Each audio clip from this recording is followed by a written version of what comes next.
রায়পুরায় doctor Abdul Hashim Bhuiyan স্মৃতি football টুর্নামেন্টের শুভ উদ্বোধন।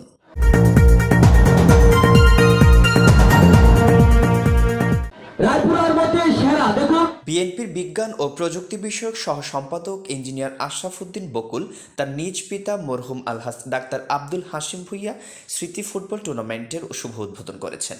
Sirajnagar M a pilot model উচ্চ বিদ্যালয় মাঠে অনুষ্ঠিত উদ্বোধন খেলায় উত্তর বাখরনগর ইউনিয়ন ফুটবল একাদশ গোপীনাথপুর ফুটবল ক্লাবকে ২-১ গোলে হারিয়ে বিজয়ী হয়।